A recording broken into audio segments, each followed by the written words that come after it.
थोड़ी देर और बैठना। कल से बार बार नहीं कहेंगे जय जोर से बोलो, नाम जोर से लो, कीर्तन अच्छे से बोलो। इसलिए कम से कम आज तो बोल ही लीजिए।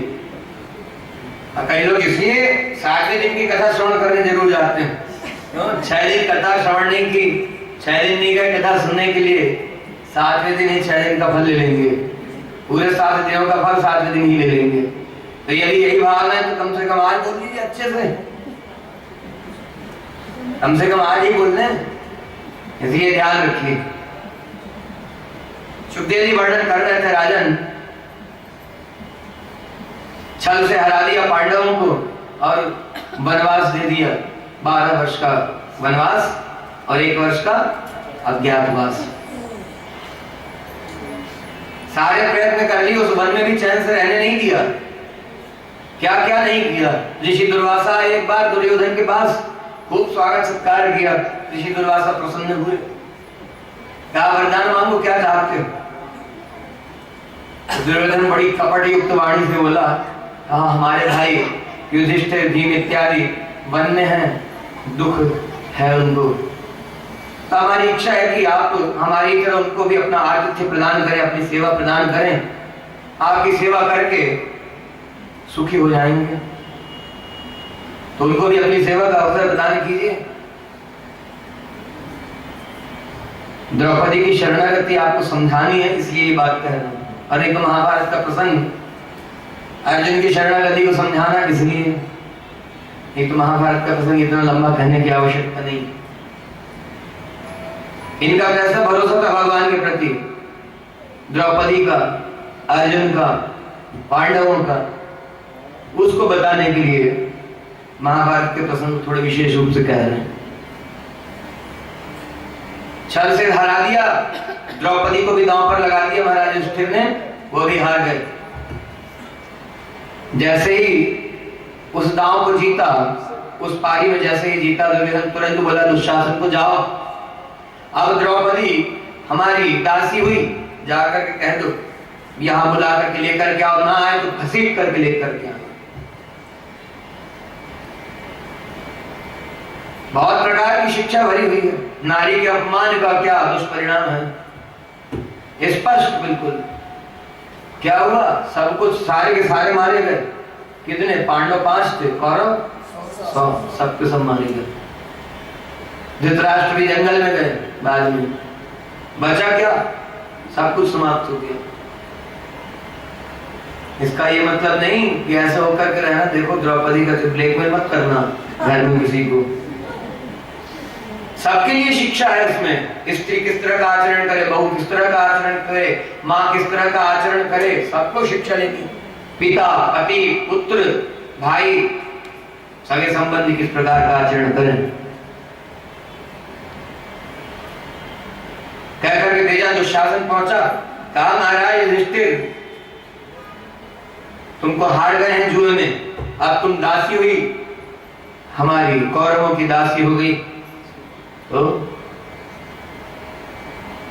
कहा चलो, भैया दुर्योधन ने बुलाया है वहीं सभा में। द्रौपदी ने बहुत समझाया। यहां से द्रौपदी की रक्षा का प्रसंग चालू होता। कितने उपाय किए अपनी रक्षा के लिए द्रौपदी ने, ध्यान देते जाइएगा। कितना बड़ा संकट है। दुर्योधन ने कहा था लेकर के आओ, हमारी दासी हुई, और अपना वस्त्र हटा करके जान पीटते हुए हमारी जान पर ला करके बिठाओ। कर्ण ने कहा वो वेश्या है। कितना बड़ा संकट आने वाला है। ये यहां से रक्षा का उपाय क्या क्या किया वो सब समझना। दुशासन ने कहा चलो बुलाया है। द्रौपदी ने पहले समझाना चाहा, कहा नहीं, मैं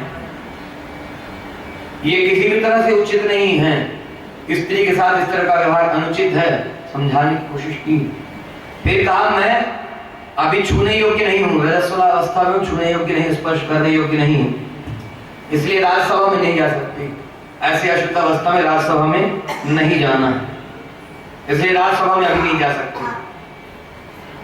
नहीं माना, बहुत प्रकार से समझाने की कोशिश की। और कहा था घसीट करके लेकर के आना। जैसे ही बाल पकड़ने के लिए चला, फिर समझाया, कहा इस तरह का व्यवहार स्त्री के साथ अनुचित है, सारे कुल का नाश हो जाएगा ऐसे में। समझाया, नहीं माना, बाल पकड़ कर घसीट करके ले जाने लगा दुशासन। फिर भी अपनी तरफ से कोशिश कर रही किसी तरह से छुड़ा ले, लेकिन कहां छुड़ा पाएगा? ये कोई साधारण शक्तिशाली थोड़ी, इसकी शक्ति कितनी है? ये कौरव पांडव भी बड़े बड़े शक्तिशाली थे। 1000 हाथियों की शक्ति दुशासन में, 10,000 हाथियों की शक्ति भीम में, 70,000 हाथियों की शक्ति धृतराष्ट्र में जो अंधा है। एक प्रकरण आता है इस महाभारत में, जब सारे कौरव मारे गए, महाराज युधिष्ठिर जब हस्तिनापुर में आए लौट करके, तो धृतराष्ट्र से मिलने के लिए पहुंचे, तो धृतराष्ट्र ने कहा मैं भीम को गले लगा करके मिलना चाहता हूं। क्यों? छल है ये तो, गले लगा करके क्यों मिलना चाहता हूं? मालूम था भीम ने हमारे सबसे प्रिय पुत्र दुर्योधन की जान तोड़ी, उसी ने मारा हमारे पुत्र को, तो गले लगाऊंगा और अपने बाजू में दबा करके मार डालूंगा। इसलिए इतनी शक्ति है। शक्ति कैसी? भीम जैसे ही आगे बढ़े, धृतराष्ट्र ने कहा कि भीम कहाँ हो, आओ मेरे से आकर के हृदय से लगो, गले लगो। भीम जैसे ही आगे बढ़े, भगवान श्री कृष्ण खड़े हुए, कहा ना, इशारा किया, मुख से नहीं बोले, इशारा कर दिया, नहीं जाना, इशारा किया। एक लोहे का पुतला रखा हुआ था भीम का ही, भीम का लोहे का पुतला बनवाया था दुर्योधन ने, गदा चला करके अभ्यास किया करता था गदा युद्ध का। इशारा कर दिया ऐसे करके,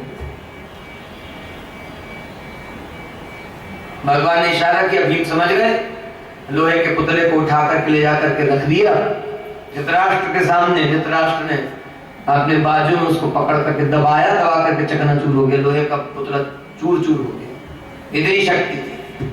कोई छोटे मोटे शक्तिशाली थोड़ी है। उस दुशासन में 1000 हाथियों की शक्ति है, वो पकड़ कर खींच रहा है, और ये अपनी रक्षा में लगी हुई है। हो पाएगा? कितनी शक्ति होगी द्रौपदी में। खींच करके लेकर के गया राजसभा में। दुर्योधन ने कहा इसको निर्वस्त्र कर दो। तुरंत हाथ छोड़ा। पहले तो अपने पति को खरी खोटी सुनाई, युधिष्ठिर को, भीम को, सभी 5 पांडवों को खरी खोटी सुनाई। कहा स्त्री कहीं जुआ खेलने के लिए? धर्मराज कहे जाते हो, क्या यही धर्म है? राजधर्म यही है। एक तो पत्नी, आप राजा हैं तो प्रजा भी हूं, प्रजा की रक्षा करना, पत्नी की रक्षा करना, स्त्री की रक्षा करना, सब तरह से आपका धर्म बनता है। यही राजधर्म है। बड़ी नीति की बात किया करते हैं। भीम को खरी खोटी सुनाई। ऐसे गदाधारी, विश्व का सर्वोत्तम गदाधारी होना यही है। सिर नीचे झुका दिया। अर्जुन सर्वश्रेष्ठ धनुर्धर, यही सर्वश्रेष्ठ धनुर्धर होना है। जो स्त्री को दांव पर लगा करके हार गए, पहले तो दांव पर लगाया और रक्षा नहीं कर सकते अपनी पत्नी की, नकुल सहदेव को भी खरी खोटी सुनाई। उसके बाद कौरवों को समझाने की कोशिश की, कोई नहीं माना। कितने प्रयास किए अपनी रक्षा के लिए, कितने प्रयास किए, कोई नहीं सुना। सबने सिर नीचे कर लिया।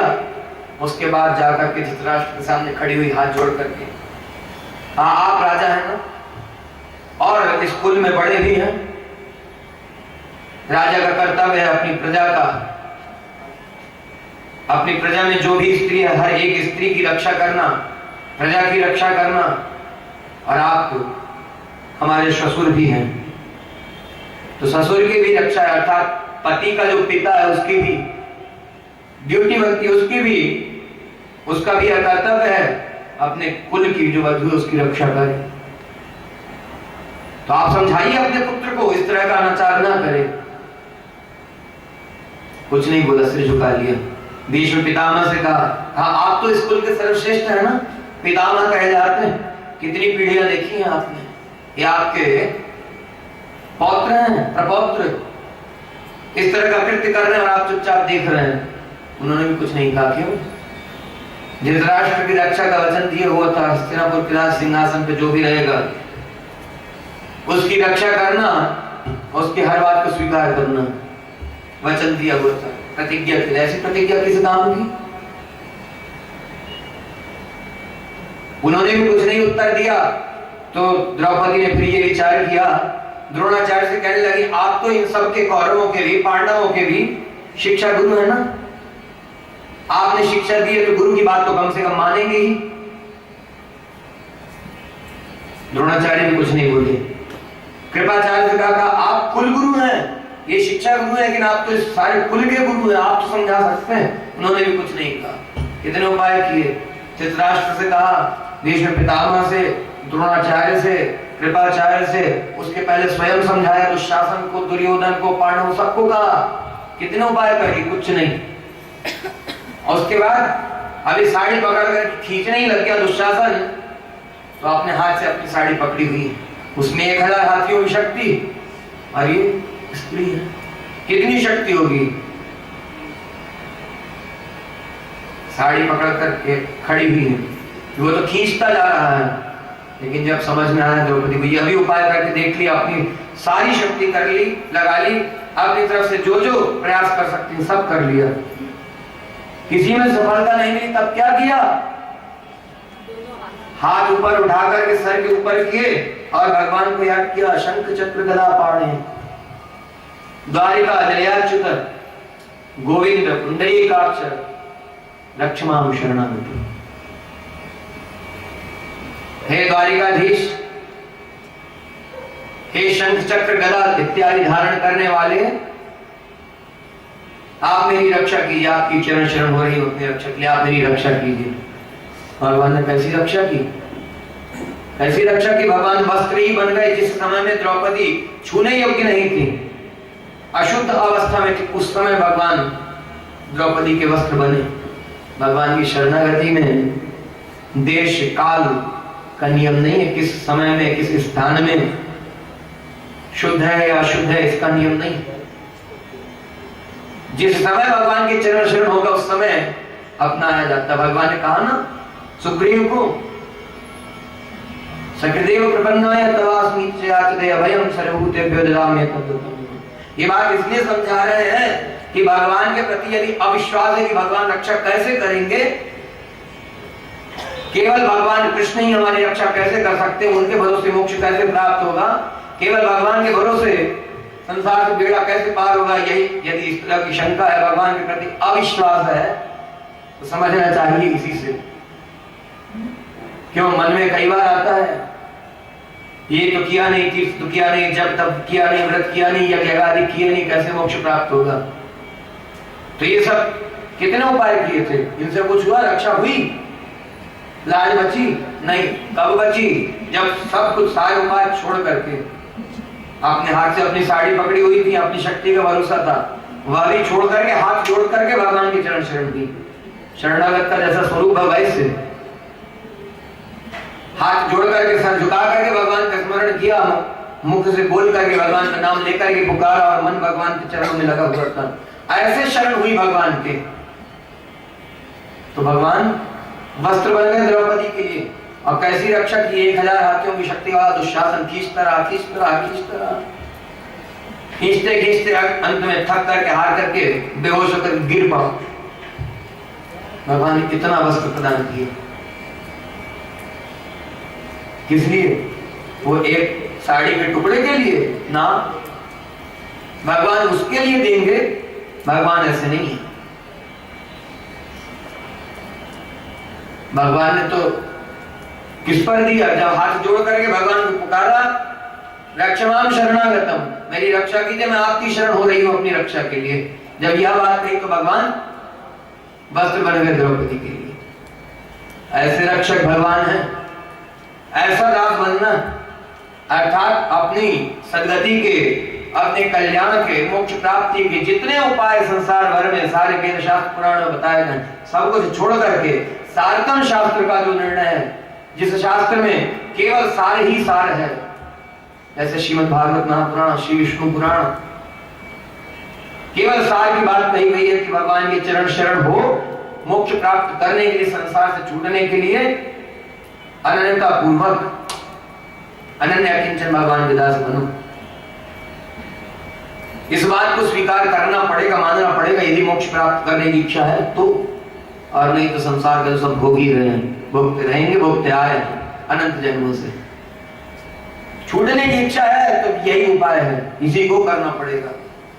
शंकर जी ने इसी को बताया। पद्म पुराण का प्रसंग शुरुआत में इसलिए कह दिया था, शरणागत होना पड़ेगा। शंकर जी के कथनानुसार, सुखदेव जी के कथनानुसार, व्यास जी महाराज के कथनानुसार, वैष्णव आचार्यों के, भगवान के कथनानुसार।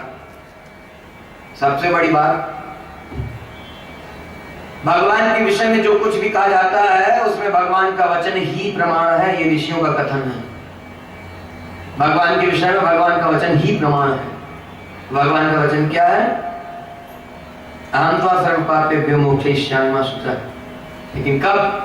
सर्वधर्मान् परित्यज्य मामेकं शरणं व्रज। इन्हें सब कुछ छोड़ करके अपनी रक्षा के लिए जो जो उपाय हो सकते सब कर लिए, अंत में थक करके, हार करके भगवान की शरण नहीं। ऐसे ही यशोदा मैया थक करके हार करके बैठ गई तो भगवान ने अपने हाथ से रस्सी ली, लो मैया बांध लो, और मैया ने बांध लिया। भगवान वश में हो गया।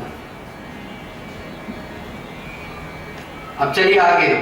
वनवास हुआ तो वनवास में दुर्वासा ऋषि को भेजा दुर्योधन ने कि हमारे भाइयों को भी अपनी सेवा का अवसर प्रदान कीजिए।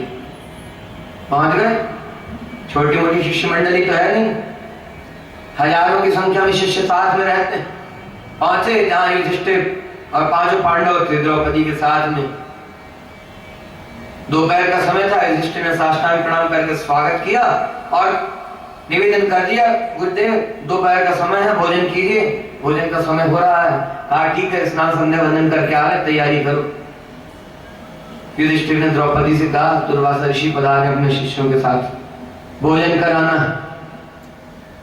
द्रौपदी ने कहा बहुत सुंदर। हजारों की संख्या में शिष्य हैं और दुर्वासा ऋषि क्रोध के मूर्तिमान रूप में हैं, और हम लोग रह रहे हैं वन में। वन में वैसे ही राजपाट भरा हुआ है क्या? अनाज का भंडार भरा हुआ है क्या जो हजारों को बना करके कुछ पवा देंगे? कैसे होगा सत्कार? बड़ी दुखी हुई, भगवान को याद किया। भगवान द्वारिका में दोपहर के समय भोग लगाने के लिए बैठे ही थे। रानियां सब थाल सजा करके बैठी हुई, अनेकों प्रकार के स्वादिष्ट व्यंजन बन करके भगवान के सामने रखे हुए हैं। भगवान ने पहला कौर उठाया, मुख के पास ले गए, इतने में द्रौपदी की आवाज आ गई। द्रौपदी ने याद किया भगवान को, भगवान ने वो कौर रख दिया। भगवान उठने लगे आसन से और रानी ने पूछा, प्रभु कहाँ जा रहे हैं? पा करके तो जाइए। कहा अभी आ रहा हूं। भगवान पहुंच गए वहां जहां वनवास में द्रौपदी और पांडव थे। भगवान ने जाते ही द्रौपदी से कहा, कृष्णा भूख लगी, पहले कुछ पवाओ। हाथ जोड़ कर कहा, बड़ी कृपा की, पधारे। लेकिन जिस संकट से उभरने के लिए पुकारा तो वही लेके आ गए। कैसे शरणागत वत्सल? क्यों इतने लोगों को पवाएंगे कैसे? 60,000 शिष्य और दुर्वासा ऋषि क्रोध के मूर्तिमान रूप। भय तो इस बात का है कि ये तो रास्ते चलते पत्ती छुआ गई तो उसको शाप दे देते हैं, कोई लता छुआ गई तो शाप देते हैं पत्थर हो जा, किसी को शाप दे दिया पेड़ हो जा, पेड़ छुआ गया तो उसको शाप दे दिया लता हो जा। ऐसे रास्ते चलते हैं, किसी को जिसको मना है शाप देते रहते हैं। और अभी तो वैसे ही दुर्गति भोग रहे हैं, वन में पड़े हुए हैं, और शाप दे दिया तो पता नहीं क्या भोगना पड़ेगा। इसलिए पुकारा था, कहा जिस विपत्ति से उभरने के लिए पुकारा वही लेके आ गए। कहा ये सब बात बाद में करना, भूख लगी पहले कुछ पावा। कहा कुछ नहीं है, हम पा चुके हैं, सब समाप्त हो गया प्रभु, आप इस समय आए हैं, हम पा चुके हैं। द्रौपदी के पास एक बटलोई थी, सूर्यदेव की दी हुई, और वरदान दिया था कि इस बटलोई में जो कुछ भी बनाओगी वो तब तक नहीं समाप्त होगा जब तक तुम भोजन नहीं कर लोगी। तुम्हारे भोजन करने के बाद फिर साफ करके, मांज करके, स्वच्छ करके जब दूसरी बार इसमें बनाया जाएगा तभी कुछ होगा। तब तक चाहे जितने लोगों को पवा दो। वही कहा द्रौपदी ने, दासी तो पा चुकी, अब बचा क्या? भगवान ने कहा अपनी बटलोई लेकर के तो आओ। कहा कुछ नहीं है, वो तो साफ करने के लिए रखी हुई है, माजी भी नहीं है। भगवान ने कहा ले तो आओ। लेकर के आई, भगवान ने हाथ में लिया, उंगली लगाकर घुमाई अंदर, वन में थे, भिक्षा मांग करके काम चलता था, कभी नहीं मिलती तो घास पत्ती उबाल करके पा लिया करते थे। एक घास का तिनका अंदर लगा हुआ था, भगवान ने निकाला, चाट लिया, तृप्तम सकलम जगत, सारा जगत तृप्त हो जाए। हो गया सारा जगत तृप्त, सबके अंदर तो विराजमान है, कण कण में विद्यमान है, सारा जगत तृप्त हो गया। और उधर दुर्वासा ऋषि प्राणायाम साधे हुए थे, देखते ना प्राणायाम, प्राणायाम साधे हुए थे, सांस खींच करके नाक बंद की ही थी, इसलिए भगवान ने कह दिया तृप्यंताम सकलम जगत। पेट इतना भर गया कि सांस ना नीचे जा रही ना बाहर निकल रही, ना अंदर जाए ना बाहर निकले। सब नाक पकड़ करके एक दूसरे को निहार रहे थे। ये क्या हुआ? ऐसी कठिन परिस्थिति संध्या वंदन करते समय, प्राणायाम करते समय कभी हुई नहीं, ये क्या हुआ आज? दुर्वासा ऋषि ने कहा ये सब द्वारिकाधीश भगवान श्री कृष्ण के सेवक हैं, उनकी कृपा है। उस दुष्ट दुर्योधन ने तो छल करके भेजा था यहाँ पर हमको कि ये इनको शाप मिल जाए और दुर्गति भोगे। कहा चलो जल्दी से चलो यहाँ से। पिछली बार का याद है ना? क्या क्या याद है? महाराज अम्बरीश का अपमान किया था। महाराज अम्बरीश को दुख देना चाहा तो सारे लोकांतरों का चक्कर लगाना पड़ा, और शंकर जी ने, ब्रह्मा जी ने, सबने कह करके भेज दिया हम रक्षा नहीं कर सकते, जिसका अपराध किया उसी की शरण में जाओ। वो याद आ गया, कहा चलो जल्दी यहाँ से। भगवान ने कहा तृप्यंताम सकलम जगत। उसके बाद कहा भीम को, मझले भैया जाइए बुला करके लाइए दुर्वासा जी को। मझले भैया पहुंचे वहां, नदी पास जाकर के देखा, ढूंढा खोजा, कहीं दिखाई नहीं, लौट कर क्या कहा प्रभु कहीं दिखी नहीं है। भगवान ने द्रौपदी से कहा हम चले। मतलब यही संकट था ना, संकट छोड़ दिया। ऐसा द्रौपदी का विश्वास, अभी आगे और है द्रौपदी के और अर्जुन के विश्वास की बात।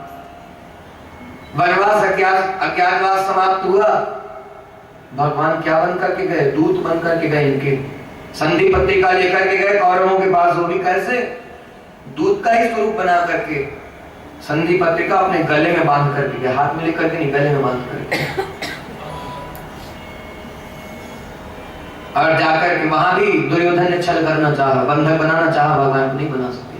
भगवान ने विराट रूप का ऐसा दर्शन कराया कि सब घबरा गए, अपने होश खो बैठे। उस समय विराट रूप का दर्शन केवल किसको हुआ था? कृपाचार्य को और विदुर जी को। क्यों? क्योंकि ये शुद्ध हृदय वाले थे। संधि पत्रिका लेकर के गए, कहा आप लोग महाराज धृतराष्ट्र का, कहा आप उनको उनका भाग दे दीजिए पांडवों को, यही उचित है, यही सही नीति है। कुछ नहीं बोले, दुर्योधन ने मना कर दिया। कहा तो फिर युद्ध के लिए तैयार रहना चाहिए। दुर्योधन ने कहा हमको डराने की प्रयास ना करें आप। भगवान ने फिर कहा अच्छा ठीक है, मैं पांडवों की तरफ से 5 गांव मांगता हूं, जो 5 गांव मांग रहे हैं वो दे दीजिए, और मैं वचन देता हूं उन 5 गांव के अलावा पांडव आपसे कुछ नहीं मांगेंगे, जो मैं यहां से लेकर के जाऊंगा उनके लिए उसी को स्वीकार कर लेंगे। दुर्योधन ने कहा केशव 5 गांव की बात कर तो एक सुई की नोक बराबर भूमि नहीं दूंगा पांडवों को, चले जाओ। भगवान आए, अब युद्ध की तैयारी हो गई। 18 अक्षौणी सेना एकत्रित हुई, 11 अक्षौणी सेना कौरवों के साथ अक्षौणी सेना पांडवों की। 18 अक्षौणी सेना इकट्ठी हुई, लाखों करोड़ों की संख्या में सैनिक लौटने वाले। अर्जुन आए भगवान के पास, पहले दुर्योधन आ चुका था, भगवान शयन किए हुए थे। दुर्योधन आकर के भगवान के सिराहने सिर की तरफ बैठा हुआ था ऊंचे आसन पर, और अर्जुन आए, अर्जुन आकर के भगवान के चरणों के पास नीचे ही बैठ गए। थोड़ी देर में भगवान की नींद खुली, भगवान उठे, जैसे ही अर्जुन दिखाई दिए, भगवान ने पूछा पार्थ कैसे पधारे? इतने में तपाक से बोला पीछे से केशव पहले मैं आया हूं। भगवान घूम करके बैठ गए।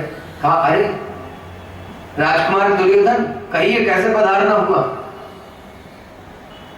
कहा युद्ध की ठन ही गई है, सहायता चाहते हैं,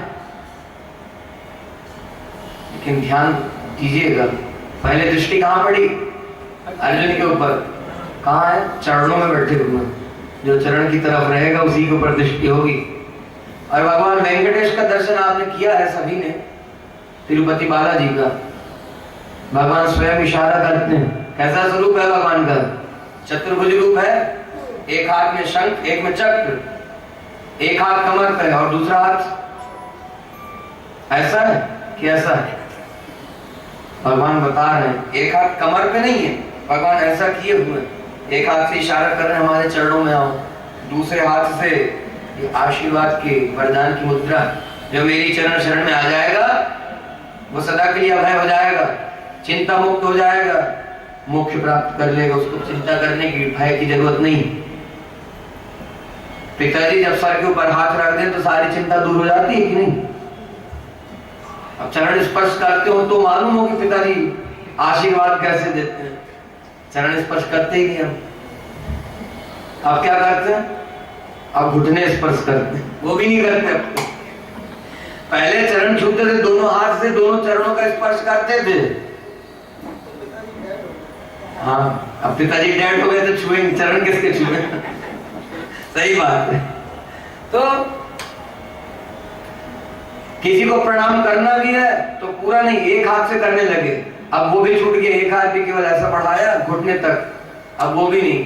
अब तो लड़का बाहर पढ़ता है, 6-7 महीने के साल भर की पढ़ाई करने के बाद छुट्टी में घर आया, पिताजी स्टेशन पहुंचे लेने के लिए,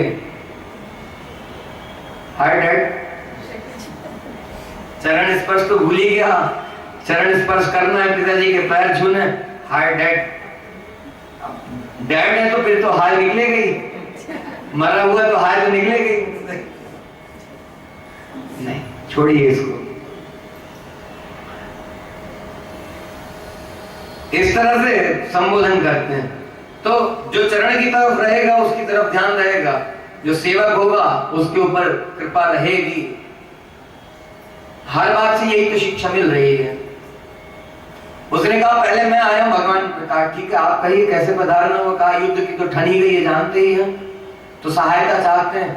भगवान ने कहा देखो 2 ऑप्शन है, 2 विकल्प हैं, एक तरफ मैं हूं और दूसरी तरफ मेरी नारायणी सेना। सेना तो सारी शस्त्रों से सुसज्जित रहेगी, लेकिन मैं शस्त्र नहीं उठाऊंगा युद्ध में, स्वीकार हो तो ले चलो, क्या चाहिए? मोटी बुद्धि है, मूर्ख है, दुष्ट है, कहा आपको लेकर के क्या करेंगे, नारायणी सेना दे दीजिए। कहा ठीक है। भगवान ने कहा ले जाइए सेना, सेना लेकर के आ गया। उसके बाद अर्जुन से कहा भगवान ने पार्थ कहो अब तुम क्या चाहते हो? कहा मैं भी उसी के लिए आया हूं। तो भगवान ने कहा नारायणी सेना तो मैंने दे दी, अब मैं हूं अकेला और वो भी निहत्था। अर्जुन ने कहा आप जहां हैं वहां फिर किसी सेना की आवश्यकता नहीं, आप शस्त्र धारण करें या ना करें, बस आप मार्गदर्शक बने रहें, आपकी कृपा रहे, आपकी छत्र छाया रहे, और कुछ नहीं। भगवान ने कहा ठीक है चलो। भगवान अर्जुन के क्या बने? सारथी। सारथी का काम क्या होता है? जो उचित मार्ग है उस पर से रथ लेकर के जाना। भगवान सारथी बने। महाभारत का युद्ध आरंभ हुआ तो युद्ध आरंभ होने के पहले ही शंका व्यक्त की, कहा ये सब तो हमारे रिश्तेदार नातेदार ही हैं, कोई मामा है, कोई ससुर है, कोई साला है, कोई भाई है, कोई पितामह है, कोई गुरु है, आचार्य हैं। कहा किसके लिए करें युद्ध? भगवान ने कर्म योग, ज्ञान योग, भक्ति योग, शरणागति योग सब कुछ समझाया।